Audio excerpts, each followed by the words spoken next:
देखे होंगे कि रेलवे के ये जो मास्ट होते हैं, इन मास्ट पे कुछ नंबर लिखे रहते हैं। जैसे आप देखिए यहाँ लिखा है 54/17, ऐसे आप देखते हैं 834/3, ऐसे देखते होंगे। ये नंबर क्यों आते हैं, आप ट्रेन में सफर करते हुए इन नंबरों को देखे होंगे। है कि इस जो कॉन्टेक्ट वायर है उससे करंट को रिसीव कैसे किया जाता है। तो करंट रिसीव करने वाले को हम पेंटोग्राफ कहते हैं। ये पेंटोग्राफ इससे तो इस प्रकार एयर प्रेशर द्वारा हम पेंटोग्राफ को ऊपर नीचे करके देख सकते हैं।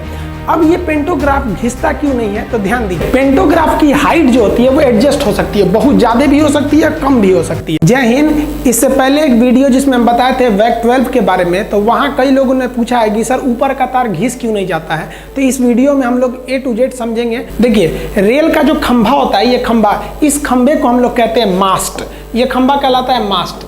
एक खंभे से दूसरे खंभे की जो दूरी होती है उस दूरी को कहते हैं हम स्पैन। एक खंभे से दूसरे खंभे की स्पैन जो दूरी होती है वो लगभग 60 मीटर की होती है, लेकिन ये दूरी घुमाव पर थोड़ा कम कर दिया जाता है। अगर घुमाव ज़्यादा है तो दूरी को और कम कर दिया जाएगा। अब आप देखे होंगे कि रेलवे के ये जो मास्ट होते हैं, इन मास्ट पे कुछ नंबर लिखे रहते हैं। जैसे आप देखिए यहाँ लिखा है 54/17, ऐसे आप देखते हैं 834/3, ऐसे देखते होंगे। ये नंबर क्यों आते हैं, आप ट्रेन में सफ़र करते हुए इन नंबरों को देखे होंगे।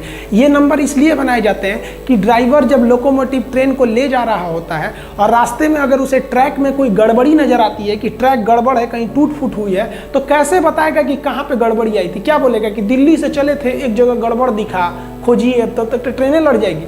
तब उस समय वो तुरंत देखता है कि ये पोल नंबर यानी ये मास्ट नंबर कितना है, और वो तुरंत स्टेशन को इन्फॉर्म करता है कि मास्ट नंबर इतना के पास आसपास में हमने गड़बड़ी देखी। तो थोड़ी सी दूरी में खोज लेंगे लोग कहाँ गड़बड़ी है। तो ये होता है मास्ट नंबर। अब आप देखिएगा, जो मास्ट होते हैं इनके बीच की दूरी तो स्पैन हो गई। अब इसमें एक आर्म रहता है, ये आर्म से तार गए रहते हैं। ऊपर के तार को हम कहते हैं कैटेनरी वायर और नीचे के तार को कहते हैं कॉन्टैक्ट वायर। कैटेनरी वायर और कॉन्टैक्ट वायर को जोड़ने का काम जो करता है वो ड्रॉपर करता है। यहाँ देखिए, ये ऊपर का वायर है तो इसे हम लोग कैटेनरी वायर कहेंगे। नीचे का वो जो वायर है ये है आपका कॉन्टैक्ट वायर, यही करंट की सप्लाई देता है। और ये बीच में जो इनको जोड़ के रखता है उन्हें हम क्या कहते हैं, ड्रॉपर कहते हैं। ड्रॉपर आप ये देख सकते हैं, ये क्या है आपका ड्रॉपर है। इसमें आप देखिए तो ये तो आर्म हो गया इसका, ये पकड़ के रखा है। ये ऊपर वाला कैटेनरी वायर, नीचे वाला कॉन्टैक्ट वायर, और ये जो इसको पकड़ के रखता है ये क्या हो जाता है, ड्रॉपर कहलाते हैं। समझ में आया आपको। ये जो कॉन्टैक्ट वायर होता है इसके साथ समस्या ये होती है कि गर्मी के दिन में फैल जाता है, ठंडी के दिन में सिकुड़ जाता है। अब इसको हमको एकदम एक सीध में रखना है ताकि ट्रेन संचालन में कोई दिक्कत ना आए। तो इसको हमेशा सीध में रखने के लिए हमको एक ऑटोमेटिक इस पर टेंशन, एक तनाव देना होता है जिसे हम ऑटो टेंशनिंग कहते हैं। आप ट्रेन में सफर करते हुए देखे होंगे कि आप इसको 3 पुली अरेंजमेंट देखे होंगे। इसमें 3 पुली लगाया जाता है, इसे 3 पुलिंग अरेंजमेंट कहते हैं। ये जितना भी इलेक्ट्रिक चीजें होती हैं उसे हम लोग ओवरहेड इक्विपमेंट कहते हैं। सर के ऊपर जो इक्विपमेंट लगा है OHE। तो इस OHE के 3 पुली अरेंजमेंट में आप इस तरह से पत्थर के टुकड़े देखे होंगे, गोल गोल लटका दिया होगा इसको। ये लटका देने से उस पर तनाव हमेशा बना रहता है। अब आप पूछेंगे इसका टोटल वेट कितना होता है, तो ऑटो टेंशनिंग का टोटल वेट 667 kg होता है। इसमें आप देखेंगे टोटल 18 ठो इसमें बॉक्स लगाए रहते हैं, जिसमें से 40 kg का 16 बॉक्स होता है, तो टोटल 640 हो गया। 20 kg का एक बॉक्स हो गया, इसका 20 kg और एक 5 kg का। इस तरह से देखेंगे तो 665 kg होता है। और नीचे एक ठो पत्थर लगा होता है लोहे का, वो 2 kg का। तो इस प्रकार इस तरह से हम लोग 667 kg का टेंशन इस पर मेंटेन रखते हैं ताकि ये तार हमेशा हर एक मौसम में इसमें तनाव बरकरार रहे। अब बात करते हैं कि इस जो कॉन्टैक्ट वायर है उससे करंट को रिसीव कैसे किया जाता है। तो करंट रिसीव करने वाले को हम पेंटोग्राफ कहते हैं। ये पेंटोग्राफ इससे जुड़ा रहता है। अब आप कहेंगे कि पटरियां कहीं ऊपर नीचे होती हैं तो तार भी ऊपर नीचे होता है। ऐसा नहीं है कि यहाँ से दिल्ली से लेकर मुंबई तक एक ही सीध में, थोड़ा ऊपर नीचे है।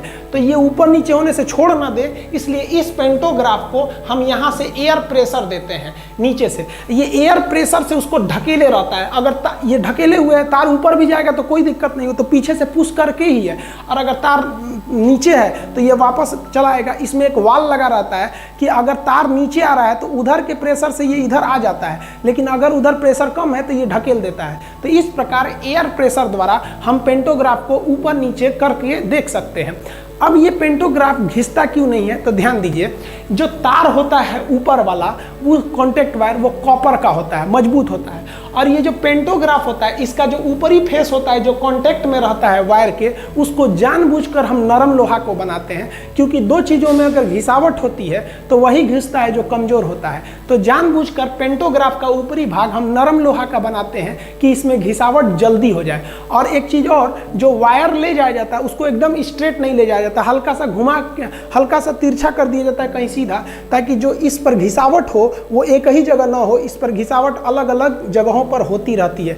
अब सवाल आता है कि पेंटोग्राफ जो होता है वो दो होते हैं, एक इंजन में दो पेंटोग्राफ होता है, एक आगे होता है एक पीछे होता है। तो कहते हैं लोग कि सर आप अगला पेंटोग्राफ उठाना चाहिए कि पिछला पेंटोग्राफ उठाना चाहिए। आप इस ट्रेन में देखेंगे तो इसका रियर यानी पीछे वाला पेंटोग्राफ उठा है, और इस ट्रेन में देखेंगे तो इसका फ्रंट यानी सामने वाला पेंटोग्राफ उठा हुआ है। तो नियम के हिसाब से हमें पिछला पेंटोग्राफ उठाना चाहिए। रीजन क्या है कि अगर पिछला पेंटोग्राफ उठा के इधर खींचेंगे तो एक प्रकार का ये खिंचाव बल को दर्शा रहा है, किसी चीज़ को खींचना आसान होता है।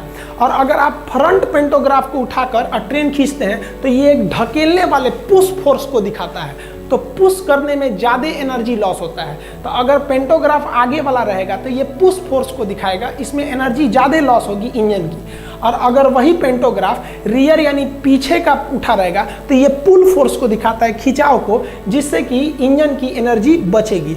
अब आप इस आधार पर आप देखेंगे ये एक इंजन खड़ा है, इस इंजन का ये वाला पेंटोग्राफ उठा हुआ है, ये वाला। अब आप बताइए इसको इधर जाना चाहिए या इस साइड जाना चाहिए? ये इंजन है, आपको कोई अपने दिमाग से बताइए आपको इसको किधर भेजना चाहिए। जेन्युइन है कि हमको पिछला पेंटोग्राफ उठाना चाहिए, तो ये उठा है तो इधर भेजेंगे तभी ना पिछला पेंटोग्राफ उठेगा।